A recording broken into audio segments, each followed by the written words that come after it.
You're live on Joy 99.7 FM. My name is Evans Mensah, and this is Ghana Connect.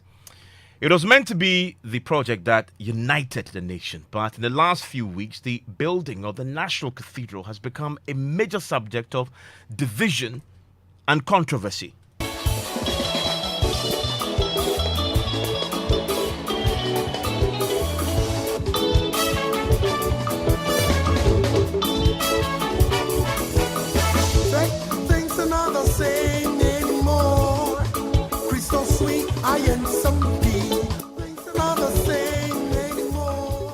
The government has spent about 30 billion cedis in terms of our expenditure. I think this year we have spent maybe 25 million cedis on the National Cathedral, which is 1,000. At any point in time, we should be making progress toward it so that we have a holistic way of developing in a sustainable way. It has not been fair to them. It's not been fair to them. That is why I can confirm to you this morning that one very eminent member of the Board of Trustees has walked away. Pastor Mensah is no longer on the board. And it's all the deception and the lack of candor. For more than 2 years, he's not been participating. I truly do not understand that. Because, I did go to Parliament and indicated that there will be steam from the government to do that. I don't. I don't want a sense that there's less anything more than integrity in what we are doing in this. This letter comes to us as a surprise, because we are not aware of any allocation in the budget for the National Cathedral project. You will recall that President Nana Addo Dankwa Akufo-Addo has said time without number that the National Cathedral project is a personal pledge that he made to the Almighty. There are, three pillars of nation building with regards to the political independence, which, our first president did. The second one, of course, now is being sort of investments and trade and to get into economic emancipation. And the third, clearly, has to be that spirituality. God lives in men. So if you want to build for God, why don't you build lives? I think God will be more pleased with that, because God does not live in temples anymore. Temples are important, but I am the temple of God. So you're saying that if Jane here today, he will not be pleased that we're spending $350 million on a temple for him, his father? Not at this stage. We have changed our message, diluted the word, just to win a few awards. But what shall it profit a man if he gains the whole world, yet loses his soul? Hey,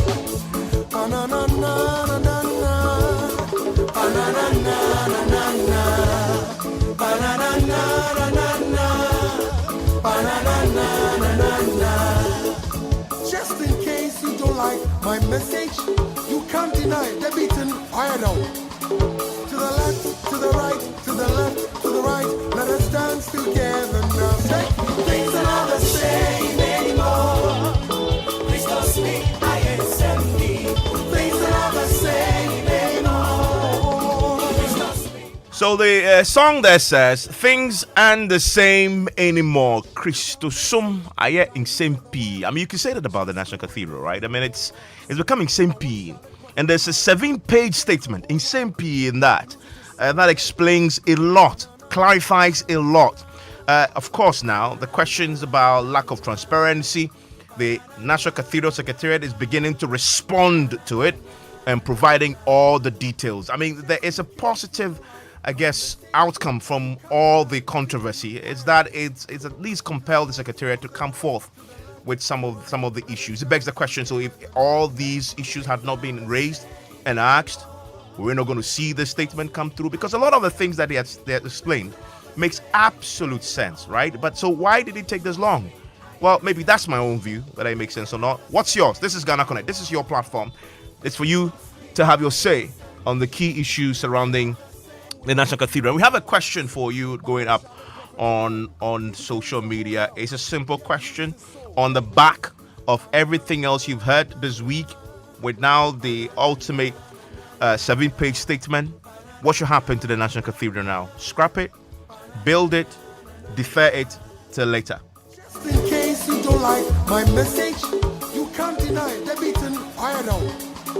To the left, to the right, to the left, to the right. Let us dance together now. Say, things are not the same anymore.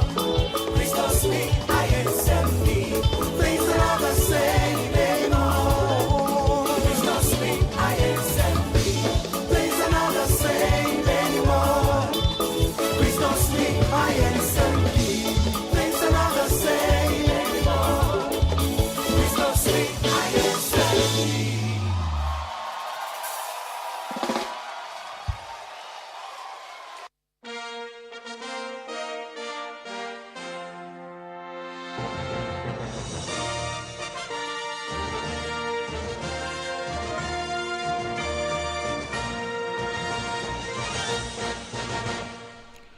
Connecting with us today, Pastor Prince Korte is an accountant and pastor. Also, Nana Kofi Akwa is a blogger and a pastor. Edwin Appiah is a journalist with the Fourth Estate. Evans Thompson is a law student at the University of Professional Studies here in Accra. We also have evangelist Dr. Teria. Baba Hilton is a student in the United Kingdom. And then we have the Member of Parliament for Northton, who has been releasing some documents in the public domain. Let me start with him. Honorable Ablakwa, this statement from the National Cathedral Secretariat, does it settle matters? Does it answer the questions that have been on your mind so far? Hi, good evening, and good evening to the panel. Good evening to all distinguished listeners across the globe. 7-page statement from the National Cathedral Secretariat, and I must indicate that the caucus, the NDC caucus in Parliament, is going to study it and put out a full response. So these are preliminary concerns that I will be raising on the back of this statement. So first of all, it is important to emphasize that what this statement does is a confirmation of our suspicion that this National Cathedral project is no longer what it was presented to the Ghanaian people as. Remember, it had been presented as the president's personal play to God, a thanksgiving offering if he wins the elections of 2016. And remember that on the 15th of November 2018, the finance minister came to Parliament and indicated a little shift in that position, where he said that the president is now proposing a partnership between the state and the church. Remember that earlier, when the president met the board of trustees, he told them that this will be a private project, so the churches should take it up and Christians should contribute. And so you remember that Reverend Dr. Puni Frimpong, for example, went public and said that we are not using taxpayer funds. The Archbishop, Duncan Williams, a colossal religious figure who I have enormous respect for, also went public and said that, look, we are not using taxpayer funds. So he is surprised that people will even be criticizing the project. So when the finance minister came to Parliament and made his announcement, we considered it a major shift. It was a new paradigm. So if you read the Hansard of 28 November 2018, when we were debating the 2019 budget, we said that, look, this is new. It's clearly a departure from what you told us, what the priests have been saying. So once you are talking about a partnership now, you need to provide specifics. You need to let us understand what this partnership entails. What is going to be the running cost of the secretariat? How much is the taxpayer going to spend doing that? What is going to be the cost of land? What is going to be the value of this seed money? You talk about seed money.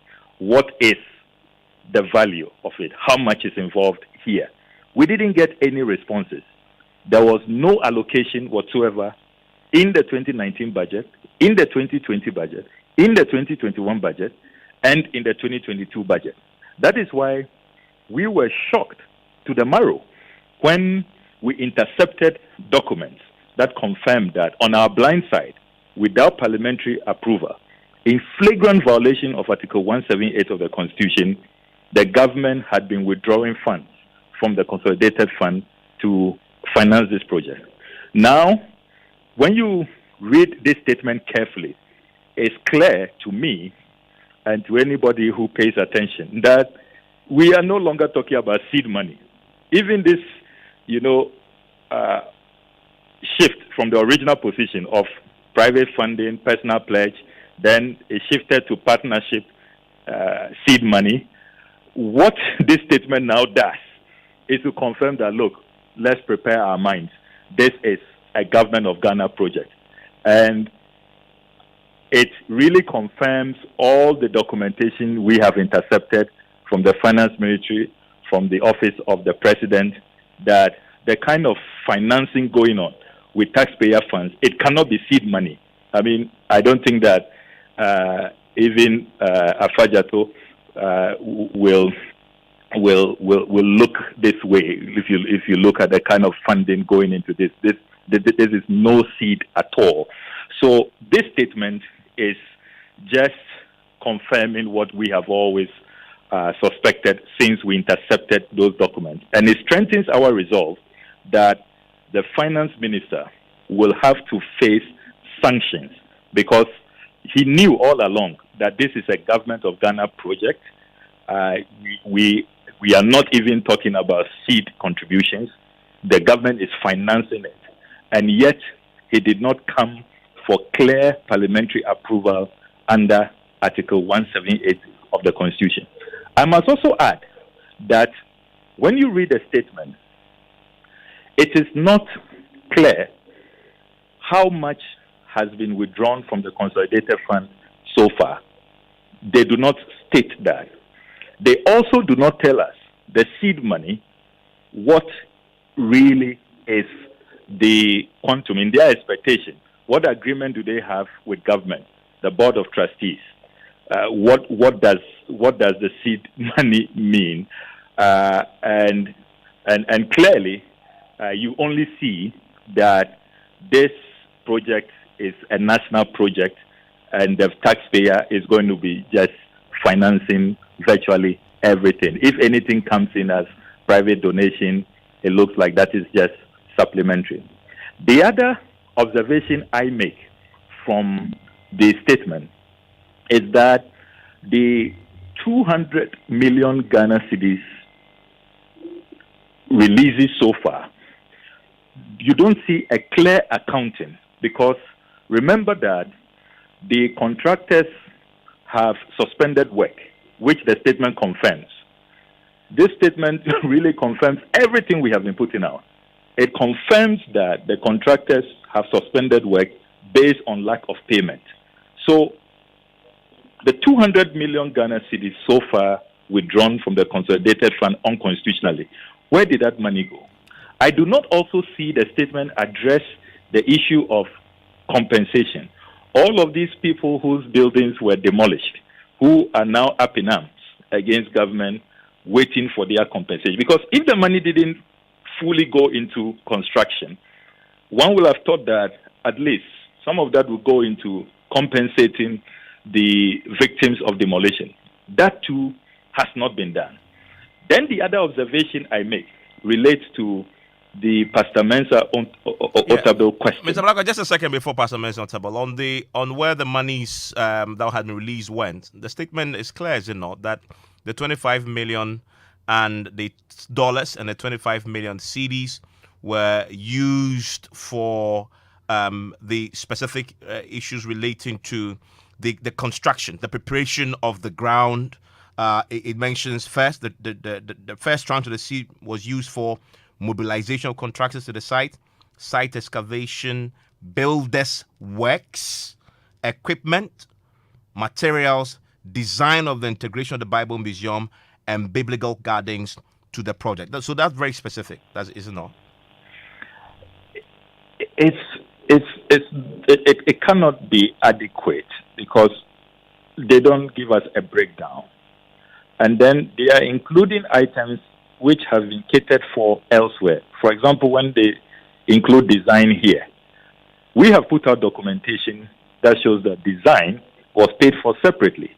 The 32 million cedis that was paid to Sir David. I think they also admit that, though, because if you read the paragraph before, it says that payments to the consultants, Ajayi Associates, therefore based on the contract signed in August between Ajayi Associates and the presidency. These payments represent the fulfillment of the state's commitment in the appointment of the architect and design team, and is separate from the seed money for the construction of the edifice. What they don't tell us is how much exactly went to this purpose, but they create a separation between the $25 million, 25 million CDs, and what also went to Ajayi.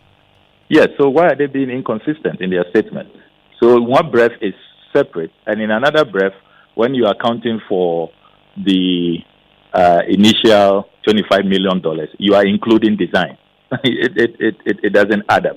So we will insist on a breakdown. And you see why parliamentary approval is important. When you have parliamentary approval, we will all know the scope of works. The relevant committees will be able to track, monitor, and we will know exactly what is going on.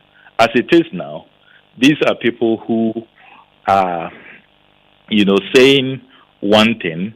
There's no breakdown, there's no clarity, and they want us to just accept it. Look, this is how not to carry out any project. I mean, a project in the name of the people.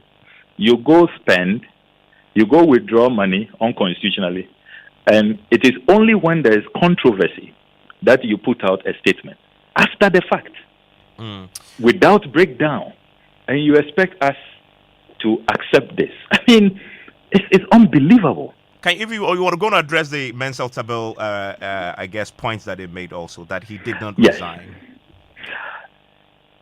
Look, Evans, let's cut the chase. The statement lacked candor. It is bereft of sincerity.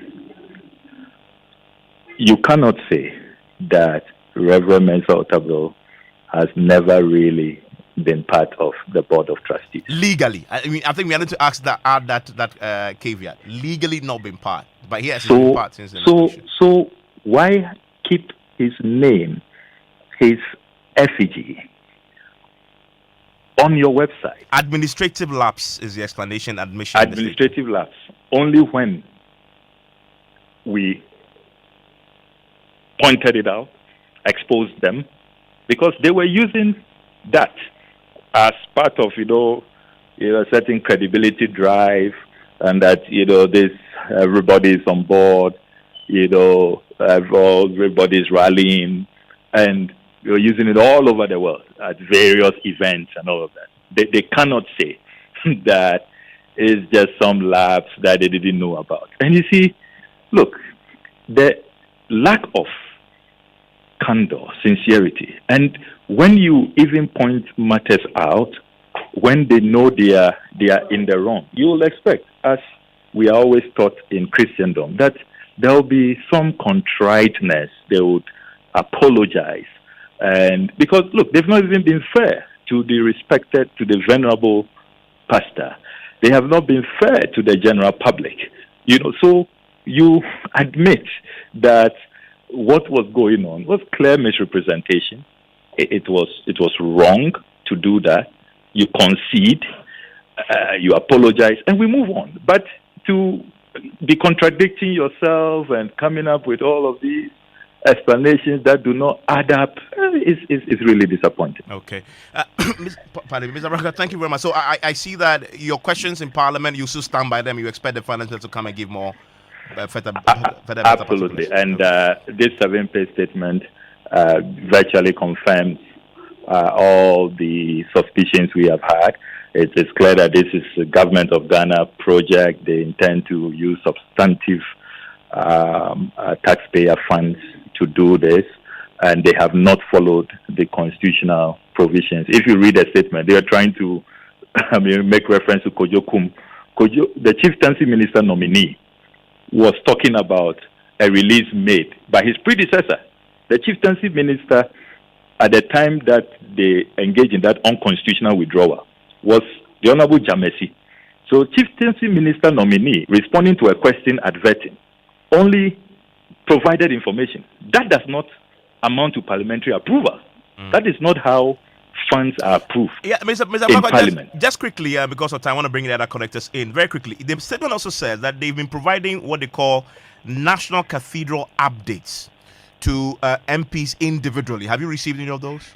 I challenge them to produce those updates. And even if they were producing those updates, that is not how Parliament, that does not amount to an approval by Parliament where there is a resolution of the House where it's contained in the Appropriation Act. It doesn't. Even if you are providing what updates, are they by flyers or leaflets or in magazines or brochures, or they send us some link by text message which I haven't seen before? All of that would not amount to parliamentary approval. Okay.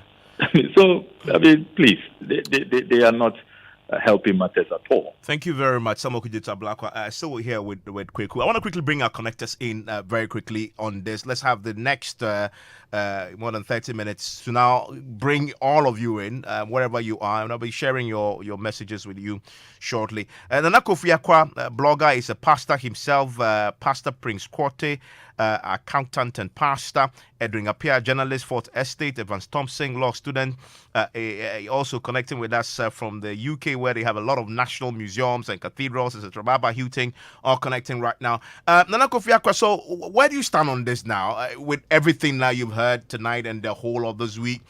What should happen with the cathedral? What's your take?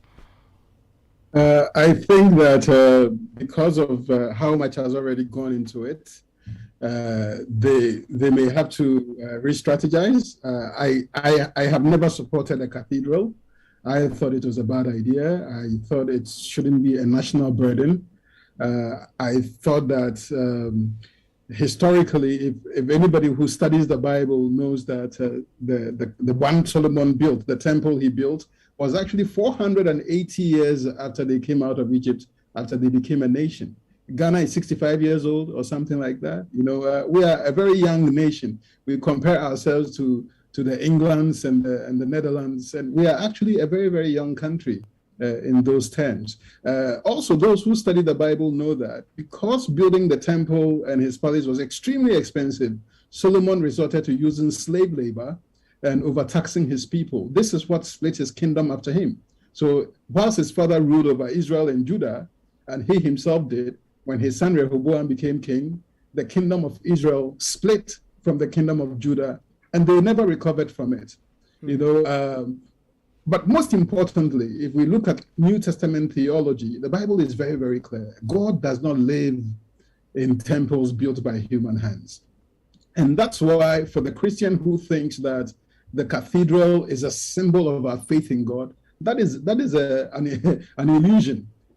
God cares more what we do. So, for example, the lack of integrity expressed by the committee in charge of the cathedral, the dishonesty, the moving money they shouldn't move, all of those things actually hurt the kingdom of God much more than the presence of some building that is built. We need to understand that our bodies are the temple of God. What we do with our body is what matters. What we do in our private spaces, what we do on the internet when nobody sees us, what we do when we are dealing in business transactions, these are the indicators of faith, not the physical buildings we build.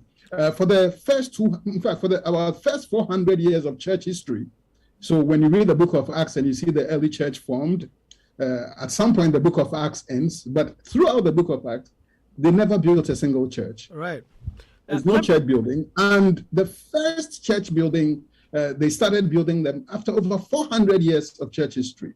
Does that mean that they didn't have faith? Does that mean that God was not with them? No. A very important point that you just made there, and it brings me to this point that I can bring in Edwin Appiah. He's with the Fourth Estate. He's also a Christian as well. Edwin, if you look at how this process has been managed, today the National Cathedral has a statement out there explaining everything. Are you satisfied with the explanation they've offered and also how the process has been managed so far, given this is something that is supposed to be a testament for the Christianity of the country? Edwin. Yeah, thank you very much. I think Okuda mentioned something about how it has taken so much activism or social media around to get the Cathedral Secretariat to give us any form of a response. And that should be quite worrying.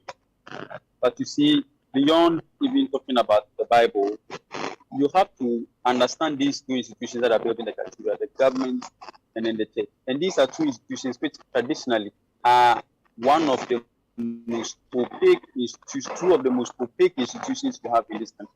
In this country, churches represent a very chronic lack of accountability to even their own members. And of course, the government also characteristically would prefer darkness than light. And so when these two institutions come together, you have opacity raised to the power to a very Edwin, say that again. Edwin, say that again. If you like. We lost you over there. What point were you making?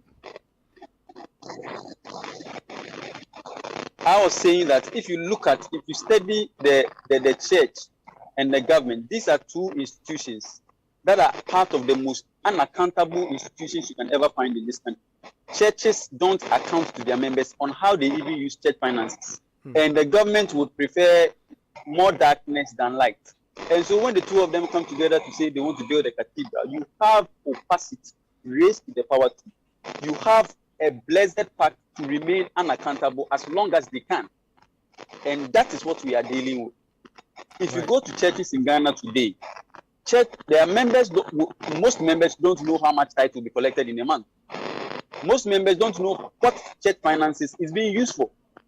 You go to churches today and there is a greater desire for effigy, totemic Christianity, a Christianity of symbols. And then they shun basic things of highlighting our desire to fight sin, our need for righteousness. And they go about doing things that shows emblems of Christianity and not the substance of Christianity. What is happening right now should have been expected from day one, if they can. These two institutions married to build a cathedral, it will definitely be online. Right, Edwin, important point you made there. Let me bring in just before Edwin goes. Edwin, we have this feedback. I think it's from the cracky sound from the headset you're using. So if you can hold it at a length that it doesn't rub off other things, so that we can hear you clearly, that would be very great. Evangelist Dr. Teria, the cathedral statement that they've put out today explains that this cathedral project is supposed to be a much bigger symbol of national unity to bring the Christian communities together. And also the kind of challenges they've had in terms of raising funds, they're trying to bring the Christian community on board, more involved now. Your congregation that you manage, are you willing to chip in to support this project at this point that the managers of the cathedral themselves have stated that the fundraising efforts have not yielded so much so far?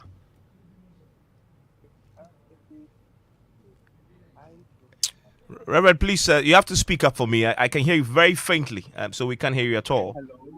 Is it okay? It's getting better, but get closer to the microphone. Okay. I'm saying that first, at the moment, I don't manage a congregation. I'm more of a school outreach person. That is who I have been over the years. Once a while, maybe in church, I'm given one or two assignments to. So if talking about a congregation giving towards that, I don't have that here. But looking at the historically, anytime a state is trying to support Christian work, if proper, how do I call it, stringent measures are not put in place, it brings some controversy. Now, looking at Ghana as a secular state with the majority of the individuals being Christian, if they want to have a national cathedral without the support of the state, it is possible. Now, looking at this from the onset, here we see the political class based on the action that this is what they want. And so, in terms of the Bible and they bringing in Christians along, what the Bible actually demands is that we should do things that unbelievers will not get anything to say, and in that matter, against our God and against our Savior Jesus Christ. And so I would say that there should be there should be complete transparency in all that is to be done, whether the state is supporting or individuals are going to give money towards this. There should be absolute transparency, and there will not be any problem. But that is the point Edwin made about the church being an opaque institution. Is that something you agree with, given all that we've seen now with this project? I will say yes, and I will say no. On these two premises, churches that have proper financial systems, they are able to account for every penny. And churches that don't have proper accounting system, they are those ones that will have challenges with the issue of how monies are dispersed.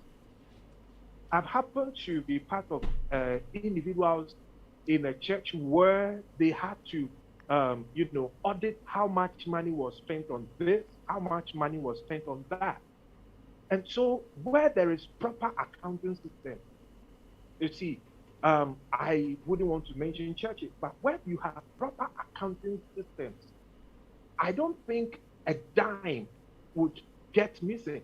And bear it in mind that anyone, and that is where most Christians fear, anyone who is unable to account for any proper money used in church, God knows how he deals with such people. Right. You raised a very important point about divine accountability, and the concept of it being applied to the National Cathedral. Evans Thompson is also connecting. Evans, what do you make of that? That maybe, as the Reverend had just intimated, this is a National Cathedral. It's a cathedral built in our appreciation of what God has done and in His name. The mere fact that this is being done, shouldn't it, keep us in a state of rest and comfort that eventually the right thing will be done? Because as the Reverend had suggested, remember that this is all spiritual and religious, right? So eventually the good will prevail in the construction. Do you accept that as an explanation going forward in the way accountability is carried out with the National Cathedral? Thank you very much, Evans. I find that very, very unfortunate, and I really do not agree with that at all, because I think that issues that have surrounded the National Cathedral project lately are very unfortunate, especially with reference to the fact that Parliament really has had little to do with all the monies that have been disbursed and all of that. Now, my worry really goes or is related to the Board of Trustees and And this has to do with accountability also, and all the monies that have gone through the processes and all of that. So the board of trustees basically have a form of a fiduciary relationship. Okay, so that's just to say that they are the intermediaries, or they hold everything that has to do with the cathedral in trust. So what I am concerned about has to do with the fact that in line of all this confusion, even about the specific amounts that have been given and all of that, the silence from the board of trustees is very, very unpardonable. It's very unforgivable. It shouldn't be the case, because what really, yes, we understand that they will have something to do with the fundraising and all of that, but the project has not really started as we all would wish it would have. And there's been so much to talk about it in the negative light. And the board of trustees has not even issued any statement at all. And in light of the fact that Reverend Mensah has had to opt out and all of that, we really need an explanation, because in a fiduciary relationship, we, the citizens, are the beneficiaries. Right. And the point you make there, the point you make there about the trustees not speaking up, we know now from the statement that they've put out, they'll be speaking next month. And so we'll be trying to get some details there. But it's a good point to now bring in Pastor Prince Corte. What role do you think the trustees have played in all this? Just listen to the point there from Evans, who seems to think that the trustees have not done themselves so much favor in terms of how they've not come out to speak in the public domain. How much blame do you place on the trustees in this kind of relationship that we've had so far? Thank you so much. I will not blame the trustees entirely.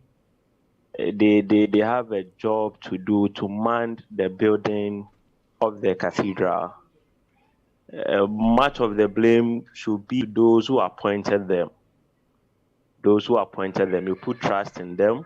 You should follow up for accountability. Just as one of the connectors said, they are to account to them because they appointed them to be trustees to the cathedral. But my issue is, what is the main purpose of the cathedral? It's a root cause. What is the main purpose of the cathedral? Is it to gratify someone's selfish ambition, or it's something spiritual? And if it's spiritual, what measures or what steps are we taking to? Or what spiritual procedures are we taking to in order to bring the cathedral to life? Jesus Christ told his disciples something, that before a man comes out to build, he should have calculated all his costs, calculated everything he will need to build that cathedral. Masons he will need, laborers he will need. So even before appointed them, it should have been a calculated effort. And I don't think that was done. So the trustees, they are just to man the building, and they are accountable to those who appointed them. For we, the citizens, we are to hold those who appointed them liable for any loss.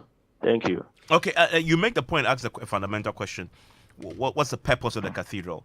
There are three reasons the National Cathedral Secretariat points to in this statement. One, it's a gesture of thanksgiving. Two, a symbol of the Christian presence and contribution to the nation. And three, a personal pledge to God. Evangelist, does that address your concern?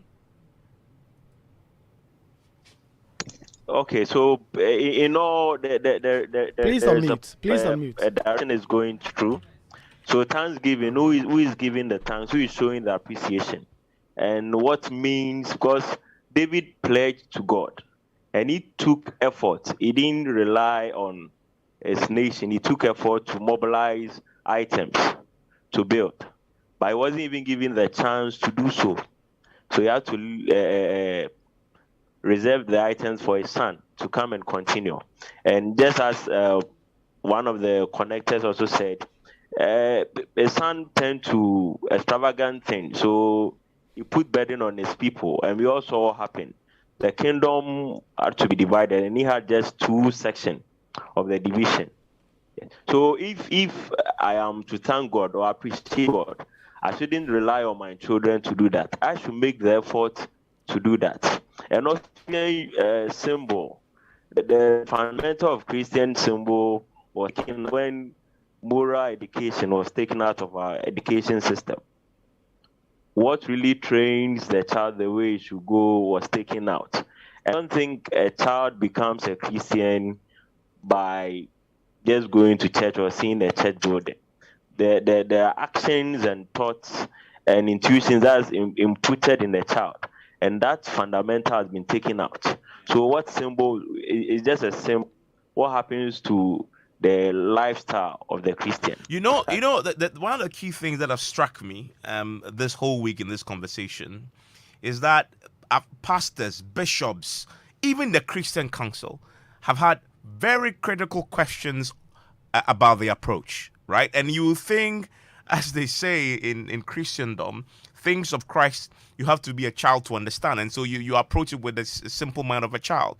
And Nana Kofi Akwa, I don't know what you make of that. But even on this platform, the evangelist area has serious questions about the approach. Yourself, you're a pastor, have questions about it. Pastor Prince Corte, questions about it. What is it about this that even the men of God, those who look up to in Christendom themselves, appear to have serious critical questions about the way it's been done? I think that it is because the foundation, the reasons that were given for the need to build a cathedral actually didn't add up. The approach itself has been problematic. The destruction of very important and expensive property that I doubt if you had even finished paying for at the time to build in its place, everything just didn't add up. But let me be a bit controversial. But in the things of God, though, massive. I mean, isn't that the whole basis of Christianity, where a lot of things simply will not add up, but you're doing it for Christ, and so you just do it out of faith. Faith is a sign of things not seen, right? Isn't it what they say? Yes, but Evans, I can't practice my faith at your expense. At Accra Community Church, when COVID happened and we decided to close down, we shut down before the government announced the shutdown. A lot of people told us we don't have faith. And I said, no, I have faith, but I cannot have faith at your expense. I cannot drive with my eyes shut because I have faith that my car will not crash. That's not how faith works. Faith is not the putting aside of wisdom. Faith complements wisdom. It doesn't take away from it. You have a city that floods. Listen, whatever has been designed about the place so far, they should convert it into an ark, okay? Because maybe we'll have 1 week rain in Accra, and all of us will rush and get into the ark and we'll float whilst Accra is flooded. And that might be more useful. But that thing they are doing, okay, it doesn't represent Christianity. As a country, unfortunately, our interpretation of Christianity has already robbed us of so much. I heard Edwin talking about churches not being accountable. Edwin, I'll dare you to come to Accra Community Church. We'll open our accounts for you. Every penny that is spent, every CD, every peso is properly accounted for. It is not the church, it's the systems. You need systems, you need to design systems that hold leadership accountable. When you demand these things, it is the right thing to do. Leadership, listen, the Bible is big on accountability. The Bible says in the book of Romans that so then each and every one of us shall give accounts of our lives to God.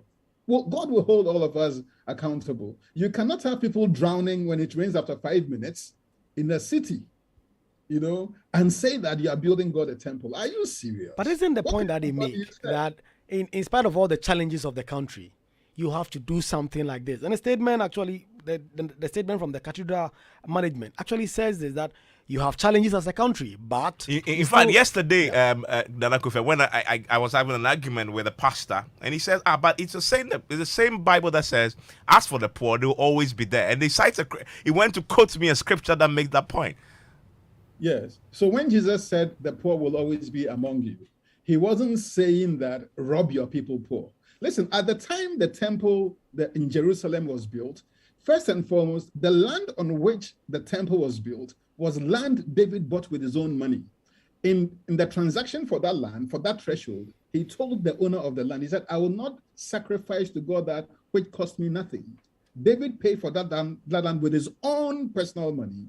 He acquired a lot of the resources needed. Solomon came to acquire a lot more, and they still needed to tax their people, and they still needed slave labor. It was extremely expensive. It was a price that actually took the kingdom away from them. You know, you cannot burden the people. This was the argument that was made to Rehoboam. You cannot unnecessarily burden the people.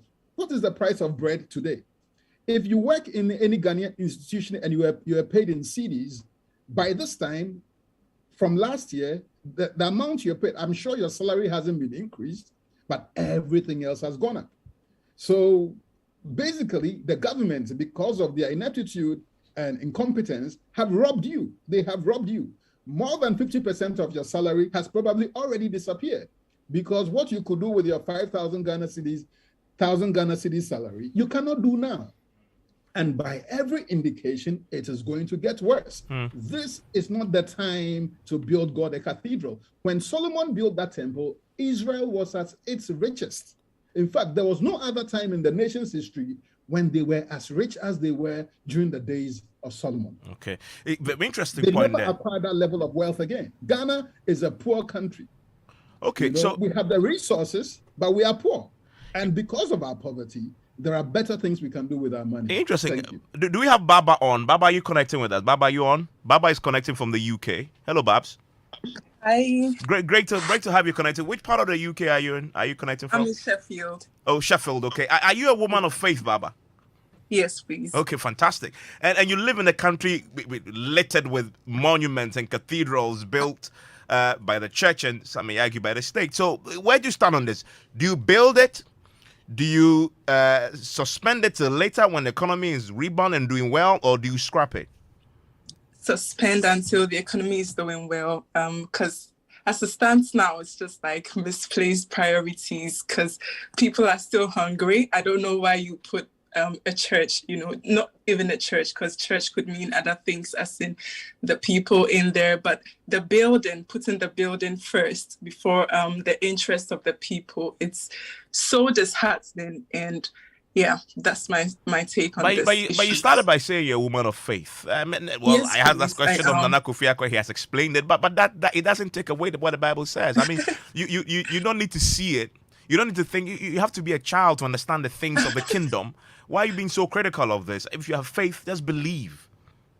I don't think that's how, again, lots of us do not really understand Christianity and religion back at home. And I think the problem is because of, how we've been schooled and stuff like that. But over here with the several cathedrals that they've got and all that, it's even barely filled. But the people are always, happy. They've got food to eat. They've got stuff to do, work to run and all of that. So it's not about the building again. It's about making people comfortable so that they're able to practice Christianity more freely. Because today, if people are robbing in Ghana, we may say that it's because there's no jobs to do. But over here, you barely find, you barely record cases like that, even though they still happen. And that's because people are comfortable. So once we've put all those things in place, yes, we can look into putting together glorious churches to praise God and to thank Him, whatnot. But as it stands now, I think it should be suspended. Okay, so that's an interesting point. I want to go through all my connectors now and ask that question and see where you stand before I tell you what the poll says. So Baba says suspend till the economy is better. Pastor Prince Quarty, do you build it? Do you scrap it, or do you suspend to later? Choose one. Where do you stand on this? Pastor Prince, if you can unmute for me. Okay, whilst I wait for him to come on, Edwin, do you scrap? Do you still build, or do you suspend till later? Edwin, please unmute. Okay, let's go to Evans Thompson whilst they all get to connect properly. Yeah, Evans. Yes, Evans. So, what do you choose? Build, scrap, suspend Yeah, till later? Evans. I would say suspend till later, and later does not even mean within the next 5 years. I think that the National Development Planning Commission should have something to do with this. They should work in, in association with the Board of Trustees. Let us not burden ourselves. Have they seen the figures of the economy lately? I mean, we cannot show that this particular cathedral projects and bear all the financial costs that come with it. At this particular moment, I don't think we are in a good position to fund the National Cathedral. The National Development Planning Commission should be tasked as to how best we can actually,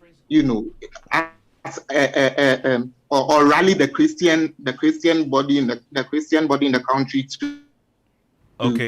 Okay, Evan. So that's your answer to raise that question. funds for the project. I think that would be Edwin. Where do you stand? Scrap, build, postpone till later. Yeah. Edwin. I would say we should reconvert. I would say we should reconvert it. We should convert it into a huge hospital, the West Africa's biggest hospital. It's too late to scrap it. We've wasted resources, and when you suspend it, I mean, when are you ever going to really begin? So I think we should just reconvert the whole. They should just call the architect guy to go there, redesign the whole thing inside out, and then make it into a big hospital that can attract, so that the president doesn't have to travel out of the country, or the finance minister, or the ministers don't need to travel outside the country to seek medical tourism of any kind.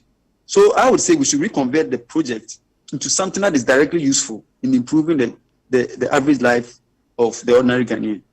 Evangelist Dr. Terria, scrap, build, suspend till later, and Edwin has added the third one, repurpose the building. Sorry, we struggle to hear you. If you can speak into the microphone. Is it okay? It's still pretty low, but yeah, go attempt again. Okay, is it okay? I think it's better, but not perfect. But yeah, go on. What would you do? Okay. Scrap, build, postpone, or repurpose?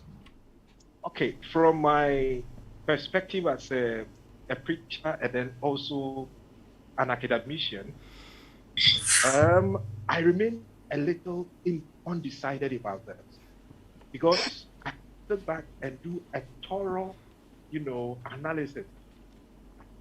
So I remain neutral.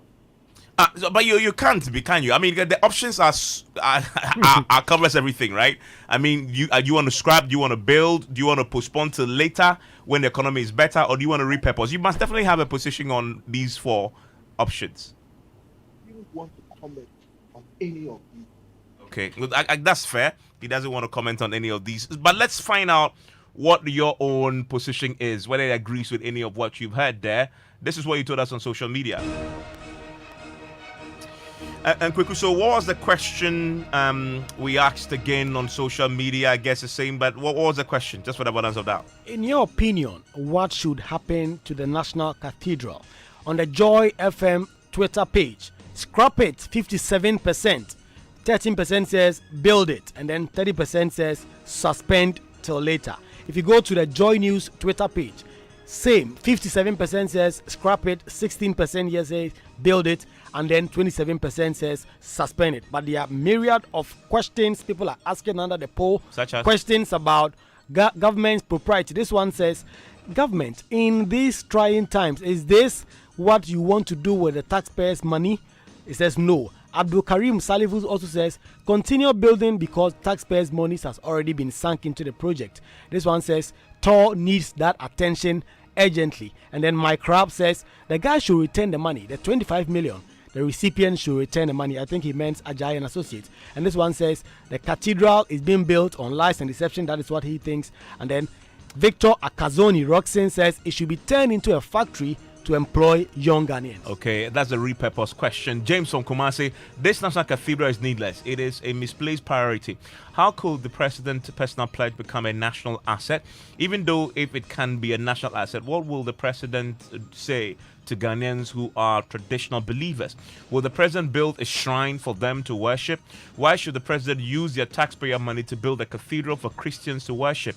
I don't think the president really thought through it properly before embarking on this project. And the final one from Albert Sakumono. The National Cathedral project was not approved by Parliament to be funded by the taxpayer, so it should be stopped, and taxpayers' money spent should be refunded to those who indeed to all of us, he says. But overwhelmingly on the polls, more than 50% on both. 57% on both pages say they should scrap it.